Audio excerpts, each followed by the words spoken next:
unacceptable to the people of Jammu and Kashmir. We believe that as far as these amendments are concerned, these are not in the interest of the Muslims of the region. We believe that this is an attempt to disempower the Muslim community as far as their rights are concerned, their authority is concerned. So I think the government should not, sort of unilaterally take a decision on this. We were expecting the delegation to come to Kashmir and meet people so that they would come to know that what are the reservations the people have. So we have, in fact, we have given a list, we have submitted a memorandum, we have given a detailed list of what the reservations are, what the concerns are. It's unfortunate that the chairman suspended the entire opposition bench who had come there and they were protesting, and they were also saying that the government is not listening to them. They seem to be in a hurry to push for the final report to be tabled before the parliament. But again, this consultation mechanism has not concluded, has not commenced. See, we are not against any amendments or any suggestions which will strengthen the working of the Waqf. We want it to be accountable. We want it to be result oriented. We want it to be beneficial for the community. बता दें कि दिल्ली में वक्फ तरमीमी bill को लेकर के बनी joint पार्लिमानी committee की आज की मीटिंग काफी हंगामेदार रही। हंगामे के सबब मीटिंग को कुछ देर के लिए मुलतवी करना पड़ा। आज की मीटिंग में बीजेपी को मीरवाइज की क़यादत में मुत्तहिदा मजलिस उलमा के नुमाइंदों से बात करनी थी, लेकिन इससे पहले ही अपोजिशन के मेंबरान ने तरमीमी बिल के ड्राफ्ट को पढ़ने के लिए पूरा टाइम न दिए जाने को लेकर के शोर शराबा शुरू किया और मीटिंग में माहौल इतना कशीदा हो गया कि अपोजिशन के 10 अरकान को कमेटी से सस्पेंड कर दिया गया। इनमें असदुद्दीन ओवैसी के अलावा कांग्रेस और टीएमसी के कई अरकान शामिल हैं। मीटिंग को 27 जनवरी तक के लिए मुलतवी किया गया है। 27 जनवरी की मीटिंग में बीजेपी और अपोजिशन के दरमियान तनाज़े का सबब बनी हुई है। टीएमसी और कांग्रेस के अरकान 27 जनवरी को होने वाली मीटिंग को 30 या 31 जनवरी को बुलाने की मांग कर रहे थे। इस मीटिंग में तरमीमी बिल की तमाम शक पर चर्चा होनी है और अपोजिशन का कहना है कि ड्राफ्ट का मुताला करने के लिए उन्हें पूरा वक्त नहीं दिया जा रहा है। सब लोग मिलकर के एक ही बात कह रहे थे कि आप 27 की मीटिंग कैंसिल करिए, 27 की मीटिंग को आप 31 में ले लीजिए, आप 31 में ले लीजिए, 30 में ले लीजिए। हम यही तो बात कह रहे थे। प्रेसिडेंशियल एड्रेस है, प्रेसिडेंशियल एड्रेस के बाद आपके पास पूरा टाइम खाली है, उसके अंदर ले लीजिए। लेकिन दादागिरी करना चाहते हैं, ये अननेसेसरी दिखाना चाहते हैं कि हम लोग क्रश कर करके सब चीजों को बुलडोज कर सकते हैं। आप 25 भी करना चाहिए तो कर लीजिए, लेकिन 27 मत कीजिए, क्योंकि हम लोग का 24 का सब मुद्दा जो काम है हम लोग सब 25 तक हम लोग एडजेंट कर दिया। उन्होंने बात नहीं सुना तो हम लोग प्रोटेस्ट किया, स्लोगन दिया, 10 मिनट एडजर्नमेंट किया। और जब भी मीटिंग चलता है उनका फोन आता है, कोई डायरेक्शन कुछ देता है, फोन में लेता है और ऐसा कर रहे थे। उसका बाद एडजर्नमेंट का बाद हम लोग को 10% को सस्पेंड कर दिया। अपोजिशन का जितना मेंबर था सबको सस्पेंड कर दिया। ये जेपीसी जो है फर्स्ट है, ये जेपीसी को मकारी बना दिया। चेयरमैन तो सिर्फ चेयरमैन है, कोई ऊपर से जो बोल रहा है हो रहा है। ओवैसी साहब कि जम्मू कश्मीर के जो पूरे रिप्रेजेंटेशन है उसको हमने नहीं सुना और मीरवाइज को बुलाना चाहिए। आज मीरवाइज को बुलाने के लिए ही इस मीटिंग को क्लॉज बाय क्लॉज जो मीटिंग होनी थी हम लोगों की 24 और 25 में, इसको चेयरमैन ने पोस्टपोन किया अपोजिशन के सजेशन क्या। लेकिन आज जब मीरवाइज के पहुंचने का था, सबसे पहले कश्मीर के बारे में विपक्षियों की क्या व्यूज़ है, विचार है, आज ये एक्सपोज हुआ। और एक्सपोज ये हुआ कि मीरवाइज वहाँ बैठे रहे, मीरवाइज के सामने इन लोगों ने हंगामा किया, बदतमीजी की, और ये कहीं से भी पार्लियामेंट्री डेमोक्रेसी के खिलाफ है। यदि 24-25 को क्लॉज बाय क्लॉज मीटिंग होती तो भी 27 को मीटिंग होती, तो भी 28 को मीटिंग होती, क्योंकि नोट ऑफ डिसेंट आता और नोट ऑफ डिसेंट के बाद जो है उसको फाइनली पास करना था, 27 को पास होता। तो 27 पहले से ही कैलेंडर में घोषित है। आपको ध्यान हो कि इस जेपीसी का समय विंटर सेशन के लिए था। मैंने आज कहा कि विंटर सेशन के लिए यदि समय था तो उसको एक्सटेंड किया गया। यदि जिनको लगता था कि विंटर सेशन तक हम पूरा नहीं कर पाएंगे, उनको जेपीसी का मेंबर नहीं होना चाहिए था। तो फिलहाल वक्फ तरमीमी बिल जिस पे हंगामा बरपा है, सवाल ये उठता है कि आखिर इतनी जल्दबाजी क्यों की जा रही है? क्या सेशन शुरू होते ही अब बीजेपी का कुछ खास प्लान है, या फिर इस पे वाकई फौरी तौर पे कार्रवाई की जरूरत है, या जेपीसी जो कि ज्वाइंट पार्लिमानी कमेटी जिस पे सबसे ज्यादा भरोसा किया जाता है, आखिर उसमें इतनी ज्यादा हंगामा आराई कैसे है? तो आखिर कहां भरोसा किया जाए, किस चीज पे भरोसा किया जाए, और क्या अब जेपीसी के अंदर भी मुदाखलत की कोशिश हो रही है? इन तमाम तर चीजों को लेकर के हम बातचीत करेंगे और जानने की कोशिश करेंगे अलग अलग पार्टियों के लीडरान से कि उनकी राय क्या है, वो क्या सोचते हैं, लोगों के मफाद में, लोगों के हक में कितना है और मुखालिफत में कितना। हमारे साथ सुहेल काजमी साहब जुड़े हुए हैं, राजेंद्र गुप्ता साहब बीजेपी के सीनियर लीडर हमारे साथ जुड़े हुए हैं, और जगदीप सिंह साहब हमारे साथ जुड़े हुए हैं, कांग्रेस के लीडर भी हैं, सीनियर जर्नलिस्ट भी हैं और स्पोक्स पर्सन भी हैं। जगदीप साहब, मैं आपकी तरफ आऊंगा और सबसे पहली चीज जो आज की हंगामा आ रही है उस पर जानने से पहले मैं आपसे समझूंगा कि ये जो हंगामे की वजह है क्या है। एक्चुअल में लोगों के लिए जानने की कोशिश करूंगा कि वक्फ तरमीमी बिल है क्या, और इस पे इतना ज्यादा हंगामा क्यों है कि पूरा देश मुतासिर हो रहा है। हंगामा खड़ा करना मेरा मकसद नहीं, मेरी कोशिश है कि ये सूरत बदलनी चाहिए। मेरे सीने में नहीं तो तेरे सीने में सही हो कहीं भी आग, लेकिन ये आग जलनी चाहिए। बहुत बहुत शुक्रिया आपका आमिर भाई जी। इससे पहले कि आज हम इस डिबेट में जाए, मैं आपसे सादर अनुरोध करूंगा, क्योंकि मैं दावे के साथ ये कह सकता हूं कि अभी तक जितना भी इस विषय विशेष के ऊपर मनन हुआ है, जितनी भी बात हुई है, उसको कभी भी मौका नहीं मिला किसी सार्वजनिक मंच पर डिस्कशन का।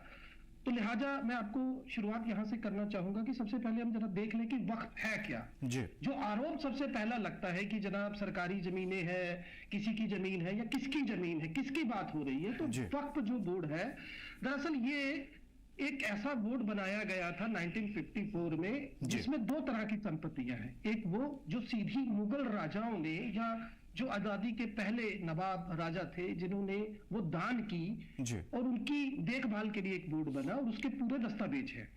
इसके अलावा जहां दिक्कत है वो वैसे संपत्तियों में है जिनका कोई दस्तावेज नहीं है, लेकिन 100 सालों से 120 सालों से या इससे भी लंबे अरसे से वो वक्फ जो है उनको देख रहा है। बिल्कुल। अब देखिए, इसमें सबसे पहले जो मैं आपको बताना चाहता हूं, वक्फ बोर्ड 1954 में जब बना, उसके बाद वक्फ अधिनियम 1995 जिसकी धारा 14 जो है वो ये कहती है कि आमदनी का जरिया जो है वो कैसा रहेगा, प्रबंधन कैसे होगा, इसे कानूनी किसी भी संस्था को जो शक्तियां प्राप्त होती हैं वो वक्फ बोर्ड को है। अब इसमें पहला आरोप जो लगता है कि महिलाओं को स्थान नहीं, तो मैं आपको बताना चाहता हूं कि वक्फ बोर्ड की सेक्शन 14 1995 जो है उसमें क्लियरली लिखा है, जिसकी सेक्शन 1A मैं बाकायदा मैं सबूत आपको बता रहा हूं कि प्रत्येक बोर्ड में जो राज्य स्तर पर होगा उसमें 2 महिलाएं रहेंगी। तो ये बात तो खत्म हो गई। अब एक और बड़ी समस्या है, मैं उदाहरण के साथ बताना चाहता हूं। दिल्ली के महरौली में एक कोई ऐसी ही संपत्ति थी जो वक्फ ने कई साल पहले, कई दशक पहले एक व्यक्ति को किराए पर दी। जब उस व्यक्ति की मृत्यु हो गई, उसके बच्चों ने उस जमीन को अपने पिता की जायदाद समझ के आपस में बांट लिया और बाद में एक बिल्डर को बेच दिया, और उस बिल्डर ने उसके ऊपर फ्लैट्स बनाकर लोगों को बेच दिया। अब जब वक्फ उस पर सवाल खड़ा कर रहा है तो देखने में ये लग सकता है कि भाई वक्फ तो कोई जाति कर रहा है, लेकिन जब आप उसकी ग्राउंड में जाएंगे तो आपको पता लगेगा सुप्रीम कोर्ट ने फरवरी 2022 में एक डिसीजन दिया था जिसमें वक्फ बोर्ड की सेक्शन 40 ये बताती है कि अगर कहीं वक्फ बोर्ड किसी संपत्ति को अपना डिक्लेयर करता है तो उसे उसके आधार और कारण बताने पड़ेंगे। और इतना ही नहीं, उसके बाद आपको ये राइट है सेक्शन 40 में कि अगर टर्मिनल में मान लीजिए वक्फ बोर्ड के हक में फैसला जाता है, आप हाई कोर्ट जा सकते हैं, सुप्रीम कोर्ट जा सकते हैं। अब इसके अलावा मैं एक और चीज बताकर अपनी बात पूरी करूंगा। इसी तरीके से जो सेक्शन 32 है वो ये तय करती है कि वक्फ की आमदनी का इस्तेमाल कैसे हो, और जो सच्चर कमीशन है जिस पर बार बार सवाल उठाया जा रहा है, सच्चर कमीशन की रिपोर्ट ये कहती है कि अगर वक्फ बोर्ड को मजबूत किया जाता तो इसके पास इतनी संपत्तियां हैं जिससे मुस्लिम समाज का आर्थिक उत्थान हो सकता है। ये सच्चर कमीशन की रिपोर्ट है। अब सवाल ये है आमिर भाई इस सारे मुद्दे में कहीं पर भी, क्योंकि मैंने बड़ा थारोली इसको स्टडी किया है, एक जगह भी मुझे ऐसा नहीं प्रतीत होता कि कहीं पर जो है वक्फ बोर्ड को बड़ी अलग से शक्तियां हासिल है। और सबसे बड़ी बात यह है कि वो संपत्ति है किसकी? वो उन मुस्लिमों की है जिन्होंने अपनी संपत्ति दान की, वो सरकार की नहीं है, किसी की निजी संपत्ति नहीं है। तो फिर इतना सवाल, इतना तमाशा, इतना हंगामा क्यों? That's what I would like to ask you. बिल्कुल। तो हमारे साथ सुहेल काज़मी साहब भी हैं, और चूंकि मैं इस पे काउंटर से पहले मैं चाहूंगा कि सुहेल काज़मी साहब अपनी राय दें, खासतौर पे वक्फ बिल और आज की जेपीसी के हंगामा राय के बीच। सर आपकी आवाज नहीं आ रही है सर। मैं कोशिश करूंगा कि हमारी टेक्निकल टीम इस चीज को दुरुस्त करे। मैं आपकी तरफ आता हूं इस सवाल के साथ, शायद आप सुन पा रहे होंगे मुझे जनाब काज़मी साहब। सर आवाज नहीं आ रही आपकी। ठीक है, इस चीज को दुरुस्त कर लिया जाएगा। मैं चूंकि अभी बात हो रही थी जगदीप साहब आपसे, आपने जो चीजें कही है उसी से मैं कुछ पॉइंट जो आपसे समझने की कोशिश करूंगा। खास तौर पे देखिए, आप ये जानते हैं और हमेशा बीजेपी भी कहती रही है कि कांग्रेस को सबसे ज्यादा मौका मिला है मुल्क चलाने का, और कांग्रेस ने जो भी किया हो मुझे उस चीज से मतलब नहीं है। मुल्क यहां तक पहुंचा है तो जाहिर सी बात है कि कोई इस चीज को नहीं झुटला सकता कि कांग्रेस का कितना बड़ा कंट्रीब्यूशन है आजादी से पहले, आजादी के बाद। लेकिन सवाल यह है कि आखिर इतनी सारी चीजें थी, जिस उत्थान की आपने बात की, तो आखिर इतने साल तक उस उत्थान की कोशिश गवर्नमेंट ने क्यों नहीं की कि आज उसको एक बड़ा मुद्दा बनाया जा रहा, वो भी इलेक्शन के टाइम पे? आमिर भाई, आपके इस प्रश्न का मैं निश्चित तौर पर उत्तर दूंगा, लेकिन मैं पहले ये आपको बताना चाहता हूं कि चूंकि वक्फ बोर्ड जो है वो एक स्वायत्त संस्था है, सरकार का काम केवल इतना था कि वो इस तरीके के नियम कानून बनाए ताकि कहीं पर भी किसी तरीके की कोई जाति ना हो, चूंकि ये मामला संपत्तियों से जुड़ा है। अब आप जरा देखिएगा, मैं थोड़ा सा और इस बात को आगे ले जाना चाहूंगा। वक्फ बोर्ड जो है, इसका एक्ट सेक्शन 4 कहता है कि अगर राज्य सरकार को, मैं बता रहा हूं ना क्योंकि ये सवाल खड़ा कर रहे हैं कि वक्फ बोर्ड के पास बहुत सारी ताकतें हैं, वो मनमानी कर रहा है, वो संपत्तियों पर नाजायज काबिज हो रहा है, तो मैं बताना चाहता हूं कि सेक्शन 4 कहती है कि एक सर्वे कमेटी सरकार बना सकती है। उसके बाद पहले तो यह तय किया जाएगा कि वो शिया संपत्ति है या सुन्नी संपत्ति है, फिर रिपोर्ट जो है वो वक्फ बोर्ड को जाएगी। उसके बाद जब वक्फ बोर्ड उसको क्लियर करता है वो गवर्नमेंट के पास जाती है, फिर गवर्नमेंट उसकी गैजेट में पब्लिकेशन करने के बाद रेवेन्यू डिपार्टमेंट को ये निर्देश देती है कि वो उस जगह की म्यूटेशन कर दे। तो पहली तो बात कि जो भी स्थिति है वो सारी नियमानुसार है। महिलाओं की बात मैंने आपको बता दी, मैंने वक्फ बोर्ड कैसे काम करेगा ये आपको बता दिया। अब एक सवाल जो है भाजपा के जहन में है, जो मैं समझता हूं, वो है लिमिटेशन एक्ट का। वो क्या है? मसलन किसी का 20 साल, 30 साल या 50 साल का कब्जा है, तो दिक्कत क्या है कि इनको ये लगता है कि जनाब अगर 50 साल का कब्जा है तो लिमिटेशन एक्ट लागू होना चाहिए।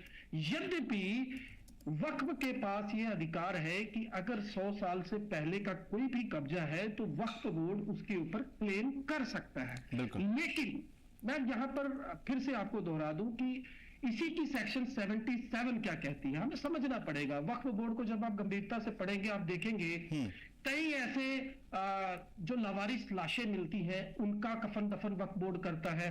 किसी को गंभीर बीमारी हो गई और वो पैसा खर्चने के काबिल नहीं है, उसकी देखरेख करता है। मदरसों में बच्चों को निःशुल्क शिक्षा जो है बाकी की तमाम सुविधाओं के साथ मुहैया करवाता है। लेकिन कहीं पर प्रबंधन में कोई दिक्कत हो सकती है, और उसका कारण क्या है? दरअसल एक ये शब्द है, इसको मुतबल्ली बोलते हैं, मुतबल्ली शायद ये शब्द है। इसका मतलब है कि एक व्यक्ति विशेष जो है वो अपॉइंट किया जाता था। वक्फ बोर्ड की जरूरत क्यों हुई ये समझना पड़ेगा। लेकिन कई बार ऐसा हुआ कि कोई प्राइम लैंड थी, मुतल्ली ने क्या किया, अपनी मर्जी से किसी को बेच दिया उसका कोई हिस्सा या उसका नाजायज इस्तेमाल किया। तो बोर्ड को बनाया गया ताकि वो नियमानुसार बेहतर प्रबंधन करे, परिस्थितियों को समझे, कहीं पर कोई ज्यादती ना हो। और सबसे बड़ी बात यह है कि मान लीजिए अगर कोई वक्फ बोर्ड कहीं डिक्लेयर करता है कि ये मेरी संपत्ति है, तो क्या वक्फ बोर्ड को कोई हक है कि वो उसका मालिकाना हक ले? नहीं, उसका काम केवल प्रबंधन का है।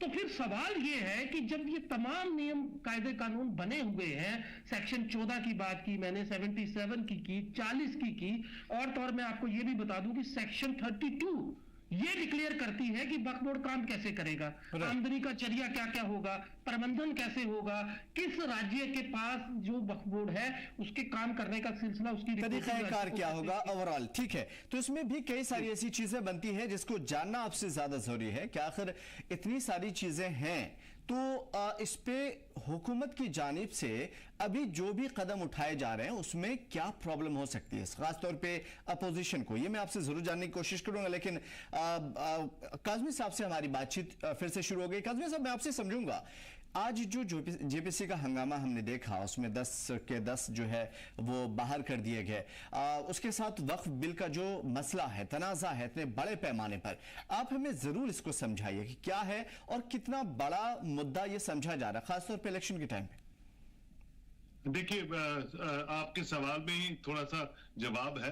देखिए, जेपीसी बनी है एक वक्फ अमेंडमेंट बिल को लेके, बहुत सी जेपीसी बनती हैं किसी बिल को लेके और बहुत बार वो सर्वसहमति से पास हो जाती हैं, मतलब किसी डिसीजन पे आ जाती हैं। और बहुत बार ऐसा देखा गया है, इससे पहले भी कांग्रेस के वक्त में भी भारतीय जनता पार्टी के वक्त सर्वसहमति नहीं बनती है, बिल जो है वो पास नहीं होते हैं इन the interest of society, in the interest of nation, in the interest of that particular caste जिसके लिए वो जेपीसी बनाई जाती हैं। अब इसमें क्योंकि ये सेंसिटिव इशू है, रिलीजियस इशू है, और मेरे भाई ने बहुत विस्तार पूर्वक कांग्रेस के स्पोक्स पर्सन ने आपको समझाया इसमें सेक्शंस क्या एलेबोरेट करती हैं, और वो सब फैक्चुअल हैं। क्योंकि अब यहाँ जम्मू कश्मीर में 2021 में एक वक्फ बोर्ड बना जिसकी जो ये अभी संशोधन करने जा रहे हैं कि एक लेडी जो है, औरत जो है, वो हम चाहते हैं कि लेडीज को भी रिप्रेजेंटेशन दी जाए। यहाँ जो वक्फ बोर्ड बना और लकीली उसका एक मेंबर मैं भी बना, तो उसमें तो यही डायरेक्शन आई कि लेडी को ही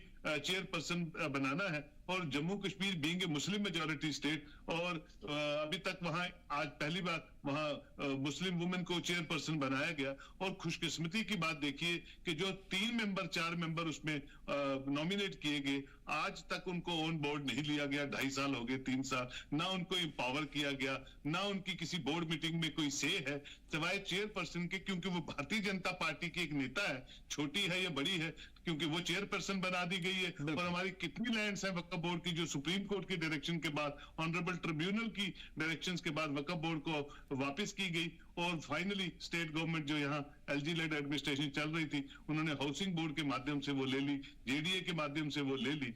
क्योंकि जब आप पॉलिटिकली कोई चीज को जबरदस्ती साबित करना चाहते हैं तो उसका नुकसान उन इदारों को होता है, उन रिलीजियस सेंटिमेंट्स को उसका नुकसान होता है, और फाइनली उस स्टेट को और उस बोर्ड को उसका नुकसान होता है। और हमने सिर्फ 6 महीने मैंने काम किया उस बोर्ड में, और 6 महीने के बाद ऑनरेबल गवर्नर को बोला कि मैं ऐसी चेयरपर्सन के साथ नहीं काम कर सकता हूं जो खुद अपने आप में जो ऑनरेबल प्राइम मिनिस्टर की तरह काम करना चाहती हैं। तो ये तो जम्मू कश्मीर के बोर्ड का हाल है। इसी तरह यूपी के बोर्ड का भी कुछ इस तरह का हाल होगा, या बाकी रियासतों का भी जिसकी चर्चा हुई है। तो कहने का मतलब है कि अगर जेपीसी आप बनाते हैं किसी अमेंडमेंट को लेके और उसकी सर्वसहमति बन जाती है, तो it is always acceptable to all the sections of the society. ठीक है, राजेंद्र गुप्ता साहब भी हमारे साथ जुड़े हुए हैं। काज़मी साहब, मैं बीच में आपसे एक चीज और समझने की कोशिश करूंगा।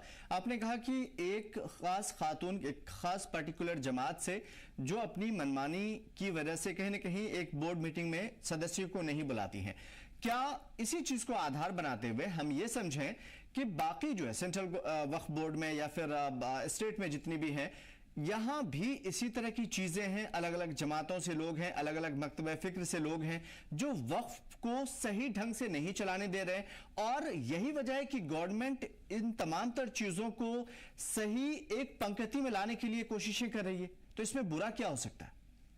देखिए, पहले तो देखिए जॉइंट पार्लियामेंट्री कमेटीज में हर स्टेट, हर पॉलिटिकल पार्टी के नुमाइंदे रिप्रेजेंट कर रहे हैं। जॉइंट पार्लियामेंट्री कमेटीज बनती इसी के लिए है कि हर रीजन को, हर रिलीजन को, हर पार्टी को रिप्रेजेंटेशन दी जाए, और उसमें जो कंसेंसस बन के सामने आएगा इन the interest of that particular amendment of any board, any system of the society, अगर उसमें सर्वसहमति या हाई वोल्टेज परसेंटेज उस इंक्लाइनेशन उस तरफ जाती है, तो बिल्कुल वो पास होते हैं, उसमें कौन नाराज हो रहा है? पूरे भारत के लिए उसका फायदा है, पूरे बोर्ड के लिए उसका फायदा है। लेकिन अगर सर्वसहमति नहीं बनती है और वो 15-20% पे ही अटक जाती है तो वो बिल पास नहीं होते हैं। और फिर भी अगर आप जबरदस्ती वो बिल पास करवाते हैं तो उसका नुकसान जो है उस पर्टिकुलर कम्युनिटी को, उस पर्टिकुलर बोर्ड को और उस पर्टिकुलर सोसाइटी को होता है जिसमें आप जबरदस्ती करने की कोशिश करते हैं।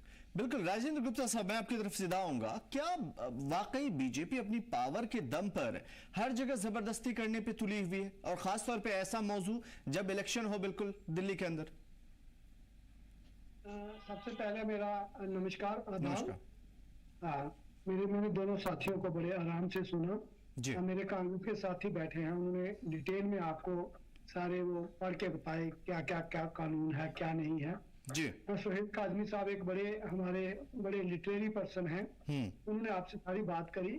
मेरा सिर्फ इतना सा मानना है कि ये 1954 में एक कानून बना वक्फ का, लगभग आज उसको 70 साल के करीब हो गए हैं। मैं कह रहा हूँ कि 70 साल में एक ब्रिज के नीचे से काफी पानी निकल गया। 70 साल में अगर उसमें कुछ अमेंडमेंट की जरूरत पड़ रही है या जरूरत पड़ रही है कि नया कानून बनाया जाए, नया वक्फ बोर्ड बनाया जाए, तो मैं कहूंगा कि वो राइट जो है वो हमारी सबसे बड़ी पंचायत पार्लियामेंट को है। उसमें डिस्कशन, उसमें बिल पेश हुआ, वो बिल जो है जेपीसी को फॉरवर्ड कर दिया गया। ये कोई पहला कानून बात नहीं है कि जेपीसी में डिस्कस हो, उसके बाद फिर वो पार्लियामेंट में आए। वहां हर पार्टी का नुमाइंदा जो है वो रहता है, ABCD जितनी पार्टियां, सब पार्टियों के नुमाइंदे रहते हैं और सब पार्टियां अपनी अपनी बात रखती हैं। तो मेजॉरिटी बेस पे वहां भी वो फैसला होता है। उसके बाद वो फिर पार्लियामेंट में आएगा, पार्लियामेंट में दोबारा डिस्कशन होगा, जहां दोनों हाउस के लगभग 800 मेंबर ऑफ पार्लियामेंट हैं। वो हमसे ज्यादा समझदार होंगे, वो हमसे ज्यादा पढ़े लिखे हैं, वो हमसे ज्यादा कानून भी जानते होंगे। मैं कह रहा हूँ कि वो करेंगे, वहां पे डिस्कशन करके अगर कोई चीज नई हमारे देश के सामने इसका आती है तो मैं कहूंगा एक्सेप्ट करेंगे। नहीं, इसमें यहां तक कोई प्रॉब्लम नहीं है राजेंद्र साहब। 1953 में एक कानून बन गया, नहीं यहां तक गीता थोड़ी हो जाता है। गुप्ता साहब, यहां तक देखिए, यहां तक किसी को भी कोई आपत्ति नहीं है जहां तक आपने बोला।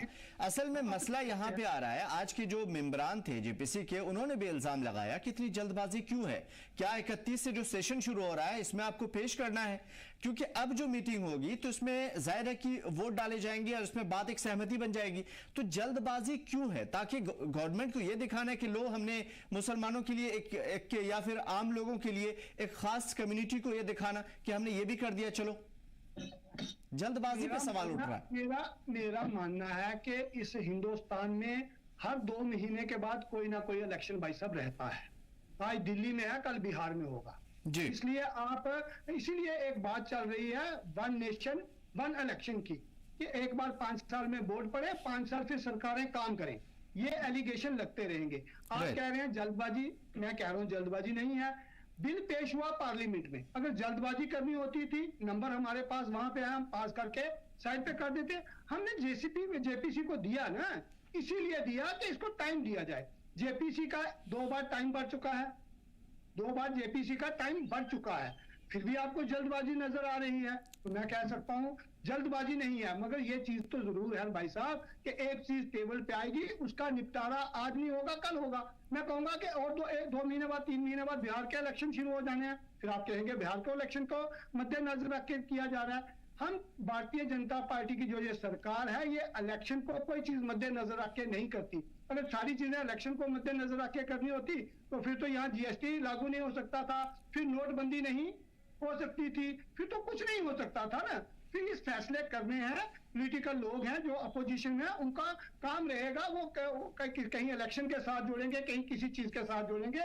मैं कहूंगा कि इसको पूरी तरह अपना एक साफ मन से इसको लें। हाँ, यही कांग्रेस का भी यही कहना है गुप्ता जी। 10 साल बाद रेनोवेट करते हैं भाई साहब, तो इसे 70 साल बाद अगर उस चीज पे डिस्कशन हो रही है, जो उसमें कमी है उसको दूर किया जा रहा है, तो ये कोई बुरी बात नहीं है। नहीं, इसमें कोई बुरी बात नहीं है। बुरी बात जो है वो भी हम आपसे पूछेंगे जरूर, लेकिन कांग्रेस आपसे ये कह रही है कि जेपीसी तक नौबत इस वजह से भी आई है क्योंकि आपकी बहुमत नहीं है पार्लियामेंट के अंदर, वरना आप वहां डायरेक्ट पास कर देते और उसके बाद यहां तक बात पहुंचती ही नहीं। फिर अगर हमारा बहुमत नहीं है तो फिर सरकार कैसे चल रही है? ये नहीं, बहुमत मतलब किसी एक बिल को पास होने के लिए नहीं, मुझे रुक जाए ना, ठीक है। अगर बहुमत नहीं है तो फिर सरकार कैसे चल रही है? बहुमत है तो सरकार चल रही है, बहुमत है तो हम बिल पास करवाएंगे, बहुमत नहीं होगा तो बिल, फिर इनको परेशान होने की जरूरत नहीं है। फिर इनको जेपीसी में फटाफट करके पार्लियामेंट को टेबल पे ले आना चाहिए, वहां गिर जाएगा बीजेपी। ठीक है जगदीप साहब, मैं आपसे पूछूंगा, आखिर 27 को ही मीटिंग अगर रख दी जाती है, 2 दिन 31 को आप कहते हैं कि 31 को मीटिंग हो जाती तो ज्यादा बेहतर रहता, जहां से बात शुरू हुई आज के हंगामा आरई की, तो इसमें प्रॉब्लम क्या है? अगर 2 दिन पहले ही हो जाए या 2 दिन बाद हो जाए तो इसमें इतनी ज्यादा प्रॉब्लम की क्या बात है? कोई प्रॉब्लम नहीं है ना। जगदीप साहब, उसने नून में से नुक्ता निकालना है मेरे भाई, उसने 31। हाँ ठीक है, बिल्कुल आज नुक्ता निकलता हुआ नजर भी आया हमें, और जेपीसी जिसपे इतना ज्यादा भरोसा है देश को, यकीनन आज देश को ये पता भी चल रहा होगा। जगदीप साहब कुछ कहना चाहेंगे आप इस चीज पे? आमिर भाई, पहली तो बात, मेरे भाजपा के मित्र जरा बहुमत शब्द को अच्छे से समझ लें, क्योंकि बैसाखियों पर खड़ी है इनकी सरकार, तो बहुमत शब्द जो है ये मुझे नहीं लगता कि वैसे कहना इनका नैतिक अधिकार बनता है। दूसरी बात, जिस जेपीसी की बात कर रहे हैं आप जनाब, जरा थोड़ा सा देखिए क्या है ये जेपीसी। सेबी की चेयरमैन ने मुंह चिढ़ाते हुए सारी की सारी जेपीसी कमेटी का धत्ता बनाया और साफ शब्दों में कहा मैं नहीं आऊंगी, नहीं सुनने आऊंगी आपकी बात। यद्यपि ये इस देश की सबसे बड़ी पंचायत की सबसे पावरफुल कमेटी थी, लेकिन मोदी जी के राज में जेपीसी की क्या वास्तुस्थिति है वो सब जानते हैं, देश को पता है। दूसरी बात, जरा ये समझे, ये इन्होंने बड़ी एक मतलब तलखी से बात कही कि भाई ये कोई गीता कुरान तो है नहीं, 1954 में एक अधिनियम बना था, एक कानून बना था, तो उसमें क्यों चेंजेस नहीं हो सकती? बिल्कुल हो सकती है, लेकिन पहले जरा ये समझ लें कि कोई ये सार्वजनिक संस्था नहीं है, ये किसी ऐसी संस्था से जुड़ा मामला नहीं है जो सीधे तौर पर प्रत्यक्ष रूप से आम आदमी से संबंधित है। आज के लिए जेपीसी के अंदर से निस्तारित किए गए असदुद्दीन ओवैसी एमपी हमारे साथ सीधा मौजूद हैं, उन्हें सुनते हैं पहले क्या कह रहे हैं। वो वक्फ प्रॉपर्टीज को बचाने के लिए नहीं किए जा रहे हैं, वो वक्फ प्रॉपर्टीज को बर्बाद करने के लिए किए जा रहे हैं। और जैसा कि हमारे अभी फाजिल दोस्त नासिर साहब ने कहा है कि लैंड तो स्टेट लिस्ट में है, लैंड का जो मसला है वो तो स्टेट के तहत होगा, तो इसलिए इस पर जल्दबाजी में इतनी तेजी से जो बीजेपी इस बिल को जेडब्ल्यूसी से ख़त्म करा के पार्लियामेंट लाना चाह रही है, ये हमको समझ में नहीं आ रहा है। जबकि पार्लियामेंट में रेजोल्यूशन पास होकर मोशन पास हुआ जिसमें पार्लियामेंट ने इस बात की मंजूरी दी कि बजट सेशन के आखिरी दिन तक इस कमेटी को ये मैंडेट मिला कि अपनी रिपोर्ट दे सके। 31 तारीख से पार्लियामेंट शुरू हो रहा है और इस कमेटी के रिपोर्ट को फाइनलाइज करने का हैफेजर्ड तरीके से प्रोसेस शुरू हो गया।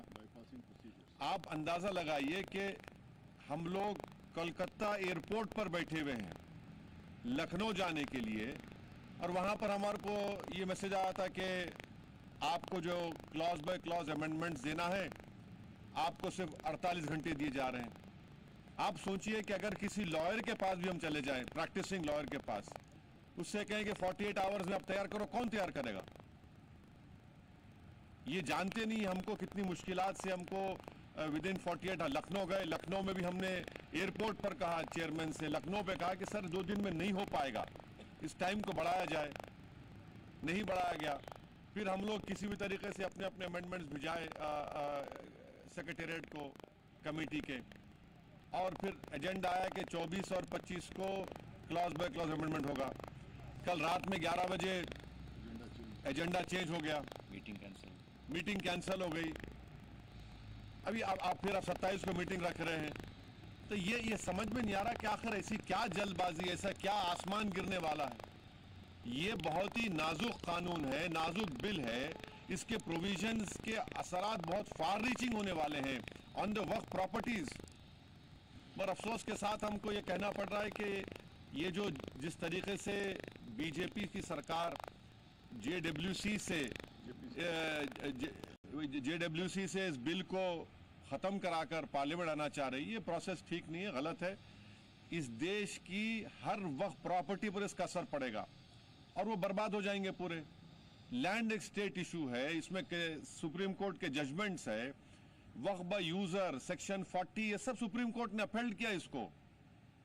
इसके बावजूद भी जल्दबाजी से काम लेकर ये जो कुछ भी सरकार कर रही है वक्फ के फेवर में नहीं है। ये वक्फ प्रॉपर्टीज को बर्बाद करने के लिए पूरी कोशिशें की जा रही है। इसलिए हम तमाम लोग यहाँ पर बैठकर ये जो प्रोसीजर एडॉप्ट किया गया है मोहतरम चेयरमैन साहब की तरफ से, हम उसका अपोज करते हैं और स्पीकर लोकसभा से हम रिक्वेस्ट करते हैं कि वो इंटरवीन करे इस मैटर में। हमारा जो जॉइंट लेटर है और जो स्पीकर के डायरेक्शंस है उसको फॉलो करके इस कार्रवाई को आगे लेके चले। Okay, thank you. सवाल वही बरकरार है कि आखिर इतनी जल्दबाजी क्यों है और इस तरह की चीजें क्यों की जा रही है जिसकी वजह से जेपीसी के मेंबरान को कहीं ना कहीं असुविधाएं हो रही हैं और वो चीजें पॉसिबल भी नहीं है। ठीक है, मैं जगदीप साहब आपकी पूरी बात सुनूंगा और राजेंद्र साहब की तरफ इस सवाल के साथ आऊंगा, लेकिन सुहेल काज़मी साहब एक चीज हमें जरूर समझाइए, क्योंकि वक्त की किल्लत कहीं ना कहीं आपका जो कम वक्त हमारे पास मिला है वो भी हमारे लिए बेशकीमती है। मैं आपसे ये समझूंगा कि वक्फ की जो प्रॉपर्टी है, मुसलमानों का यह दावा है कि एक मुकम्मल प्योर मजहबी मामला है, इसमें हुकूमत को दखलंदाजी नहीं देनी चाहिए और हम अपने अंदर ही इसे बेहतर करने की कोशिश करेंगे। जो भी चीजें हैं, मुझे ये बताइए कि इसके अंदर क्या इससे पहले हुकूमत की तरफ से कभी भी दखलंदाजी की कोशिश हुई, और यह भी हमें समझाइए कि दूसरी जो वक्फ है, दूसरे मजहब के जो वक्फ हैं, क्या उसमें भी इसी तरह की चीजें हैं जहां पे गवर्नमेंट वक्फ बिल मुसलमानों के लिए कर रही है? तो क्या दूसरों के लिए जो वक्फ है या बोर्ड है, क्या उसमें भी इस तरह की चीजें हैं, श्राइन बोर्ड वगैरह में? देखिए जब भी वक्फ बोर्ड बनते हैं या पहले औकाफ इस्लामिया यहाँ चलती थी या बनती थी, तो आप देखिए कि वो बिल्कुल स्टेट गवर्नमेंट्स के अंडर ज़ेरे क़यादत में उनकी फंक्शनिंग होती थी। अब जम्मू कश्मीर की बात करें तो जो जिसमें मैंने आपसे कहा कि वक्फ बोर्ड बना, मिनिस्ट्री ऑफ माइनॉरिटी अफेयर्स ने बनाया, लेकिन कोई एक इंसान को अपीच करने के लिए आप बोर्ड बनाते हैं और बोर्ड जो है उसके जो मेंबर हैं उनको ऑन बोर्ड नहीं करते हैं, पावर नहीं करते हैं और सिंगल हैंडेडली और वो अदारा जो है तबाही और बर्बादी के कंगार पे पहुंचा हुआ है। इसी तरह के आप हरदर्मियां अगर बाकी स्टेटों में करेंगे, taking care of the religious sentiments and taking care of the sensitivity of a Muslim majority state, तो उसके नतायज जो हैं आपको भुगतने पड़ेंगे। और आप देखिए जम्मू कश्मीर तो वैसे ही बहुत सेंसिटिव है और वैसे भी अगर आप जेपीसी बनाते हैं और जेपीसी में अगर सर्वसहमति नहीं बनती है, जो मेजॉरिटी वोट्स जो हैं उसके अगेंस्ट जाते हैं, तो बहुत से बिल्स ऐसे हैं जो पास नहीं होते हैं इन the interest of the society, religious affairs को आप रिलीजियस सेंटिमेंट्स को बोलिए या बाकी चीजों को बोलिए, और अगर पास हो जाते हैं for the betterment of that section तो किसी को कोई आपत्ति नहीं होती है। लेकिन जिसकी बुनियाद, जिस जेपीसी की बुनियाद, मैं तो डे वन से देख रहा हूं कि जेपीसी में इस पे सर्वसहमति नहीं बन रही है और आज के जो एपिसोड है वो तो इंडिकेट कर रहा है कि आगे भी सहमति नहीं बनेगी, तो इसलिए आपको उसको डिरेल करना पड़ता है in the interest of nation. और वैसे ही Muslim community as a whole Hindustan में इस वक्त वैसे ही डिप्राइव्ड है, उनको कोई रिप्रेजेंटेशन पार्लियामेंट में भी उतनी नहीं है। और तो इकोनॉमिकली आप ये कहना चाह रहे हैं कि इकोनॉमिकली मुसलमानों को एम्पावर करने के लिए अगर वाहिद कोई चीज है तो वक्फ है? बिल्कुल, waqf is a bridge between the community and the whole nation. मैं समझता हूँ इट्स ए स्ट्रॉन्गर ब्रिज, और इसमें स्ट्रॉन्गर लोगों को, अच्छे लोगों को इंट्रोड्यूस कीजिए ताकि ये और स्ट्रॉन्गरली जो आपसी रवादारी है, आपसी मोहब्बत है, कल्चर है, सभ्यता है हिंदुस्तान की, उसको मजबूत करने में आगे बढ़े। और बदकिस्मती से अगर आप इसमें भी सियासत और सियासत के नून मिर्च लगाते रहेंगे तो उसका नुकसान जो है कम्युनिटी एज ए होल और नेशन एज ए होल होता है, हो रहा है और आगे भी होगा। तो आप इन टोटलिटी आप देखिए कि आप किसको फायदा देना चाहते हैं। आप जमीनों को हथियाने से कोई भला हो जाएगा, एक डिपार्टमेंट नहीं लेगा, दूसरा डिपार्टमेंट ले लेगा, सारे डिपार्टमेंट तो मरकज के हुकूमत के या सरकारों, रियासती सरकारों के अंडर ही आते हैं। तो अगर आप किसी को पीस करने के लिए कुछ चीजें कर रहे हैं और किसी कम्युनिटी को सवालिया निशान पे आप खड़ा करते हैं और विदाउट नोटिस, जैसे अभी ओवैसी साहब बोल रहे थे कि मैं एयरपोर्ट पे हूं और मुझे फोन आता है, इस तरह की मीटिंग्स आप करते हैं जिनका कोई रूल रेगुलेशंस नहीं होते, तो उसका फायदा तो किसी को होने वाला नहीं है। इसका मतलब है वहां आपकी डिक्टोरल सिस्टम है और आप डिक्टोरल वे से उसको मूव ऑन करना चाहते हैं और जबरदस्ती थोपना चाहते हैं। वो ना तो एक्सेप्टेबल पहले हुआ है कभी, ना आज होगा, ना आने वाले दिनों में होगा। सर्वसहमति से ही हर चीज जो है या कोई फैसला भी ऑनरेबल सुप्रीम कोर्ट का या ऑनरेबल हाई कोर्ट्स का या ट्रिब्यूनल्स का जब भी आया है उसको लोगों ने एक्सेप्ट किया है for the welfare of the system, for the welfare of the society and for the welfare of the nation. तो हम उन चीजों की बुनियादों पे मानने वाले लोग हैं। हिंदुस्तान एक बहुत खूबसूरत जमहूरियत की तरह आगे बढ़ रहा है, अनइंटरप्टेड जमहूरियत यहाँ पनप रही है और पूरी दुनिया हिंदुस्तान पे नजरें लगा के बैठा हुआ है। आज हिंदुस्तान की फॉरेन पॉलिसी जबरदस्त है, तो मुझे लगता है इंटरनल पॉलिसीज जो है रिलीजन्स को लेके वो भी बड़ी इक्विटेबल होनी चाहिए और उसी से भारत जो है आगे बिल्कुल। तो यानी अगर कोई चीज गड़बड़ी है तो उसे दुरुस्त की जाए, लेकिन इस तरीके से नहीं कि खास तौर पे लगे कि ये टारगेट किया जा रहा हो। बहुत शुक्रिया सर हमारे साथ जुड़ने के लिए और तमाम तर खास बातचीत के लिए। अब हम अपने दोनों मेहमानों के साथ आगे बढ़ेंगे, लेकिन उससे पहले जेपीसी की मीटिंग के बाद जेपीसी चेयरमैन जगदीम्बा पाल ने क्या कुछ कहा था आपको सुना देते हैं। दो महत्वपूर्ण डेलीगेशंस आए थे विटनेस के रूप में। एक तो जम्मू कश्मीर से मीर वाइज के नेतृत्व में, दूसरा एक लायर्स फॉर जस्टिस, इसमें हाई कोर्ट और सुप्रीम कोर्ट के लायर्स आए थे। उन्होंने भी बहुत अच्छा प्रेजेंटेशन किया और एक बहुत डिटेल्ड रिसर्च वर्क किया है जो आगे हमारे रिपोर्ट में भी काम आएगी और इस पर आगे भी मुझे लगता है कि जो हमारे डोमेन में नहीं भी है, मिनिस्ट्री ऑफ माइनॉरिटी अफेयर्स के जैसा हमारे सदस्यों ने कहा कि इसको देखा जाना चाहिए, क्योंकि उन लोगों ने एक प्रेजेंटेशन जो किया पूरे वक्त प्रॉपर्टीज का या कितने तरह के वक्त होते हैं, उस पर कितना डीड्स है, कितना नहीं है और कितना रजिस्ट्रेशन है, सारी चीज़ें ये बैठक हो गई। आज की बैठक जितनी महत्वपूर्ण थी और बिना किसी कारण के जिस तरह से कल्याण बनर्जी ने आज इस कमेटी की बैठक में हंगामा किया और बिल के अंदर आकर के झगड़ा करने की कोशिश किया, गालियाँ दिया, मुझे लगता है आज उन्होंने सारी मर्यादा और सारी सीमाएं तोड़ दी। और मुझे लगता है कि पूरा देश और पूरी दुनिया देख रही है ये जॉइंट पार्लियामेंट्री कमेटी वक्त रोज मिल रही है और उस पर रिपोर्ट आनी है। और एक तरफ जो ये भी है कि भाई पूरे देश के स्टेक होल्डर्स को सुन लें, तो अगर जम्मू कश्मीर से मीर वाइज जो पहली बार पार्लियामेंट, संविधान और जेपीसी के सामने अपीयर हो रहे हों, उन्होंने भरोसा दिया और अपने व्यूज देने आए, उनको भी मैं सुनने देना चाहती हूँ। उनके सामने जैसे पार्लियामेंट के बिल में चिल्लाते हैं, हंगामा करते हैं और जिस तरह की भाषा का प्रयोग करते हैं पार्लियामेंट्री वर्ड्स का, वो किया, इससे मुझे बहुत आहत हूँ, हमारे सभी सदस्य आहत हैं। हालांकि जगदीम्बा पाल टीएमसी के एमपी की बात कर रहे हैं, लेकिन फिर भी मैं जगदीश साहब आपसे समझूं क्योंकि आपके साथी हैं और ये इंडिया इत्तेहाद का हिस्सा भी हैं, तो जाहिर है कि आपकी तरफ से रिप्रेजेंटेशन होनी चाहिए। आखिर गाली गलौज की क्यों जरूरत पड़ी? बातचीत अगर सहमति से हल हो सकता है कोई मसला, तो इसमें इतनी ज्यादा हंगामा आ रहा है कि जरूरत क्यों है जिससे बात ही ना बन पाए? आमिर भाई, पहली तो बात, जिस गाली गलौज की ये बात हो रही है, ये अगर मीर वाइज साहब उमर फारूक कहते तो बात समझ में आती थी। ये तो ठीक वैसे ही हुआ जैसे माननीय राहुल गांधी जी ने धक्का दे दिया एक सांसद को, उसके सर में चोट आ गई, फिर पट्टियां बंधी, फिर बड़े शीर्ष नेता पता लेने गए और बाद में वो जख्म कहीं दिखा नहीं।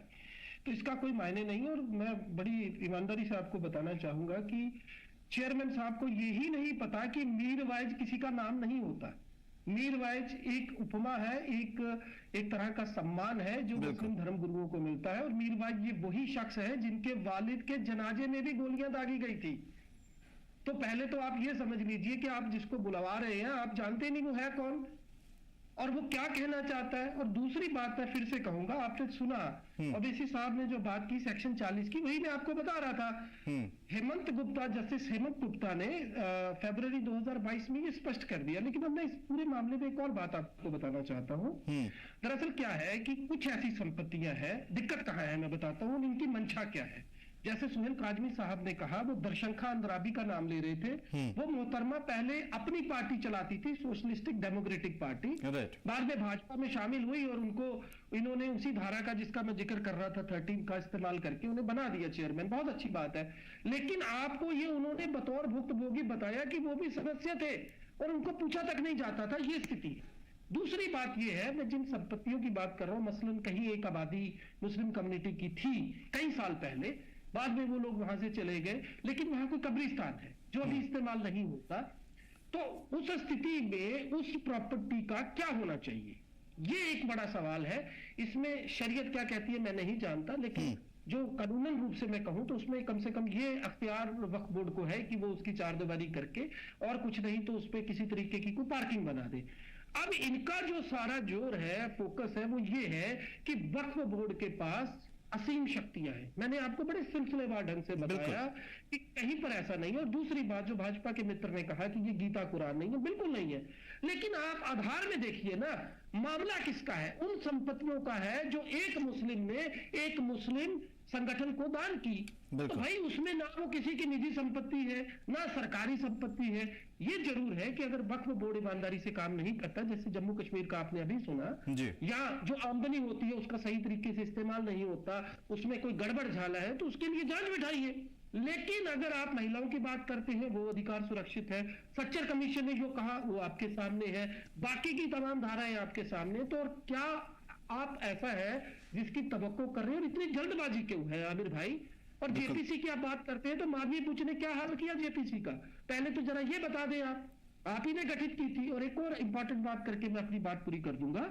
आपको याद होगा जब सुप्रीम कोर्ट का अध्यादेश रातों रात पलटा गया इलेक्शन कमिश्नर के चुनाव पर, 2-1 का बहुमत मोदी जी ने रख लिया, तो अधीर रंजन चौधरी साहब ने ये बताया था कि इलेक्शन कमिश्नर के चुनाव से ठीक 1 घंटा पहले मुझे पहले 6 नाम दिए गए और कहा गया कि इसमें से कोई एक आदमी चुनो, तो जो कि मेरे लिए संभव नहीं था। तो वैसे ही परिस्थिति यहाँ है। इतनी जल्दबाजी इसीलिए है ताकि किसी तरीके से ये आने वाले जो चुनाव है उनमें ये बता सके कि हमने एक बार फिर से अब्दुल की चूड़ी जो है वो टाइट कर दी। यही सारी कहानी।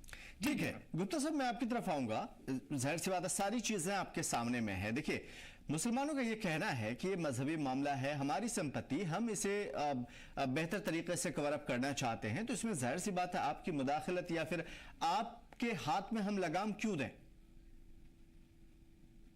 जबकि दूसरे जो बोर्ड हैं, श्राइन बोर्ड वगैरह या वक्फ वगैरह, उनके मजहबी मामलात में आपकी दखलंदाजी नहीं होती है। गुप्ता साहब,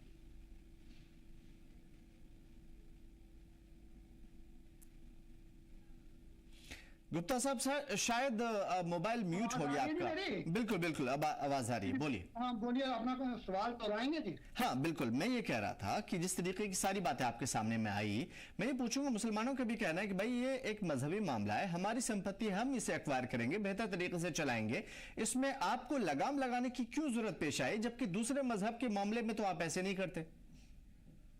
अब ना थोड़ा सा मुझे आप बोलने का टाइम देंगे, क्योंकि पूरा टाइम है, बोलिए आप।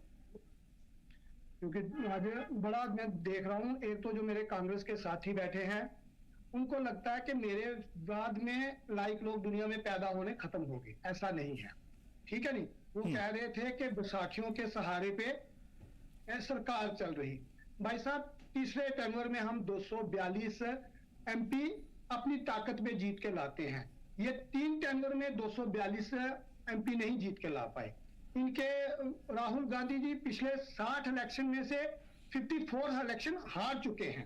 इसलिए हम ना जिस मुद्दे पे बैठे उस पे बात करें, पॉलिटिकल बातें ना घुसेड़ने की कोशिश करें तो ठीक रहेगा। हाँ नहीं, जवाब दूंगा मैं, जवाब उन्हें उठाया जा तो आपको रोकना चाहिए था, मैं भी जवाब दूंगा भाई साहब। चलिए बोलिए। हाँ, जब आपको दूसरी बात उठाएगा उसका जवाब दूंगा। एक बात तो ये है। दूसरी बात मेरी ये है, आज मेरे सुहेल भाई साहब बैठे हुए हैं, बड़े इंटेलिजेंट पर्सन है, मैं काफी डिबेट में इनके साथ बैठता हूँ, मगर आज मुझे उनके मुंह से बार बार हिंदू मुस्लिम हिंदू मुस्लिम हिंदू मुस्लिम सुन के कुछ अच्छा नहीं लग रहा। यही प्रॉब्लम थी जब हम 3 तलाक पे बिल लाए थे, हिंदू मुस्लिम। भाई साहब, 3 तलाक का बिल होने के बाद क्या मुस्लिम को नुकसान हो गया? 370 पे भी यही था, Hindu Muslim, Muslim majority state, special status. 370 टूटने के बाद जम्मू कश्मीर को क्या नुकसान हो गया? हम किसी हिंदू मुस्लिम को देख के कोई बिल नहीं लाते, उस पर बात नहीं करते। जो चीजें इस देश को ठीक करनी है उसी के लिए पार्लियामेंट में हम अपने लोग चुन के भेजते हैं। वो वहां पे डिस्कशन होती है, उनको ठीक करने का राइट उनके पास है। जो 1954 में लोग बने थे, जब उन्होंने वो बिल बनाया होगा, मैं कहीं उन पे साइन ऑफ इंटरोगेशन नहीं लगा रहा। मैं कह रहा हूं कि 70 साल के बाद किसी सरकार को महसूस हुआ कुछ कमी। जैसे मेरे सुहेल काजमी साहब एक एलिगेशन लगा रहे हैं कि वो भी यहाँ वक्फ बोर्ड के मेंबर थे, बिल्कुल, उनको आज तक किसी ने उनको पावर्स ही नहीं दी। तो मैं कह रहा हूं ना, तो ये चीजें कैसे ठीक होंगी? ये चीजें पार्लियामेंट का ही ठीक कर पाएगा ना, कि सुहेल काजमी भाई साहब जैसे लोगों को, नुमाइंदों को कैसे पावर्स मिल पाए। एक आदमी सारी पावर को ना समेट ले, ये बातें होंगी। मेरे भाई साहब कांग्रेस के प्रतिनिधि बैठे बड़े डिटेल में बता रहे थे मुगलों ने जमीनें दी। भाई साहब मुगलों के पास जमीनें आई कहां से? मुगल तो सारे बाहर से आए थे, तो उनके पास जमीनें कहां से आ गई? वो देखने का इश्यू है। वो तो इसीलिए चीजें बन रही हैं, कानून है, यहाँ सिस्टम है। दूसरा आप कह रहे हैं कि यहाँ पे जो हिंदू हैं उनके जो अदारे हैं उस पर कोई इंटरफेरेंस नहीं। ये श्राइन बोर्ड क्या है जी? श्राइन बोर्ड में पूरी इंटरफेरेंस है, सरकार बैठी हुई है। नहीं तो उसी तरीके से तो स्टेट नहीं, एक मिनट मेरी बात आप सुन लेना। आपने बोला इंटरफेरेंस नहीं जी, आपने ये बोला। प्रॉब्लम क्या है कि अगर किसी यहाँ पे हम किसी चीज को हाथ लगाती है बीजेपी, आप लोग उसमें हिंदू मुसलमान निकाल के लेते हैं। श्राइन बोर्ड में आपने कभी हिंदू मुसलमान नहीं निकाला, आपने तिरुपति बालाजी में कभी हिंदू मुसलमान नहीं निकाला। सारी व्यवस्था सरकार के पास है। वो इस वजह से नहीं निकाला क्योंकि वहां पे किसी दूसरे मजहब का दो शख्स बैठा हुआ नहीं है। 2 मिनट मुझे सुन लेना भाई साहब, 2 मिनट नहीं तो फिर आप वो बातें बोलिए ना जो फैक्ट पे आधारित हो। जिस बोर्ड का आपने सर जिक्र किया, क्या उसमें कोई मुसलमान बैठा हुआ है, कोई महिला बैठी हुई है? हम कह रहे हैं ना, नहीं मैं कह रहा हूं अगर नहीं बैठी हुई महिला तो महिला को हक नहीं है उसमें बैठने का। 50% की आबादी है, महिलाओं को हक नहीं दिया जाएगा उसमें बैठने का। आज 33% की रिजर्वेशन मोदी साहब ने दी है, 2026 के बाद शुरू हो जाएगी। क्या उनको हक नहीं देना है? बात हक की नहीं है, बात यह है कि क्या ये जो तरमीमी बिल है क्या ओवरऑल सभी के लिए बन रहा है? नहीं बन रहा है, सिर्फ वक्फ बोर्ड जो मुसलमानों से मुत्तसिल है उसके लिए बन रहा है। अगर उन लोगों के लिए बन रहा है तो लोग सवाल पूछेंगे सर आपसे, क्योंकि गवर्नमेंट में आप हैं। नहीं, सनातन बोर्ड है नहीं तो बात तो वक्फ बोर्ड है तो उस पर होगी कि सनातन बोर्ड पे करें? हम किस पे करें बात? 3 तलाक का इशू मुसलमानों में था, हिंदुओं में नहीं है, तो बात उसी की होगी। हाँ, आप कहोगे तीन तलाक हिंदुओं में भी करो। जब हिंदुओं में 3 तलाक की प्रथा ही नहीं है तो उसमें होगी। हिंदुओं में प्रथा थी कहीं सती की, तो वो खत्म की गई। मैं ये कह रहा हूं जो चीजें, जो बुराइयां कहीं पे हैं समाज में, कहीं में हिंदू हो या मुसलमान हो, हमें उस एंगल से थोड़ी देखना है। हमें देखना है ये समाज में ये बुराइयां हैं, उसके लिए पार्लियामेंट बना हुआ है, उस पार्लियामेंट में डिस्कशन होगी। पार्लियामेंट का बिल जेपीसी में 2-3 बार जाते हैं। मैं कहता हूं कांग्रेस कह रही है कि आखिर अगर कहीं पे जो चीज आपने कही, सर मैं बीच में रोक रहा हूं माफी के साथ, कांग्रेस ये कह रही है कि जो चीजें आपको गड़बड़ी दिखी थी एज अ हुकूमत, आप उस चीज को सही करते, ना कि कोई चीज आप ऐसी तरीके से हथियाने की कोशिश करते कि दूसरी जमात को कहीं ना कहीं लगने लगे, डर लगने लगे, खौफ लगने लगे कि भाई हमारा मसला हमसे ही छीना जा रहा है और बाद में चल करके न जाने क्या क्या हो। जहां तक तो कांग्रेस की बात है ना, कांग्रेस को अपना डर सताता है। कांग्रेस जिस तरह इस देश में राज करती रही, जिस तरह काम करती रही, जिस तरह इंदिरा गांधी जी ने रातों रात इमरजेंसी लगा दी, उनको लगता है कि मोदी जी भी उसी रूटीन में काम कर रहे हैं। जिस तरह उनको लगता है कि लगभग 75 चुनी हुई स्टेट सरकारें उन्होंने तोड़ दी 356 का दुरुपयोग करके, उनको लगता है कि मोदी जी भी उसी तरह काम करेंगे। भाई साहब, हम उस तरह काम नहीं करते हैं। कांग्रेस को कोई डरने की जरूरत नहीं है। हम दिन के उजाले में पार्लियामेंट हाउस में बैठ के काम करते हैं। हम कोई रात के अंधेरे में पार्लियामेंट से बाहर बैठ के काम नहीं करते हैं। हम पार्लियामेंट के अंदर बैठ के दिन के उजाले में जो संविधान ने पार्लियामेंट को अधिकार दिए हैं, उस अधिकार के तहत जो है ये देश चलता है। ये कांग्रेस के कहने के पे या बीजेपी के कहने पे नहीं चलता है भाई साहब, ये चलता है संविधान के मुताबिक। तो यानी कि बीजेपी अपने मोटो पे चलेगी, अपनी तरीकाकार पे चलेगी। जगदीप साहब, मैं आपसे एक सवाल, तरीकाकार पे नहीं, संविधान के तरीकाकार, संविधान के तरीका, ठीक है, देश में चलने का किसी को हक नहीं है, ठीक है, संविधान के तरीकाकार पे चलेगी।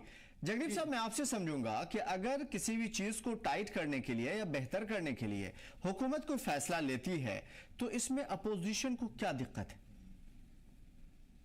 आमिर भाई, पहले तो मैं ये बता दूं कि मेरी ना तो फितरत ऐसी है ना किरदार ऐसा है कि मैं इस तरीके से किसी के बुद्धिमत्ता के ऊपर कोई सर्टिफिकेट दूं।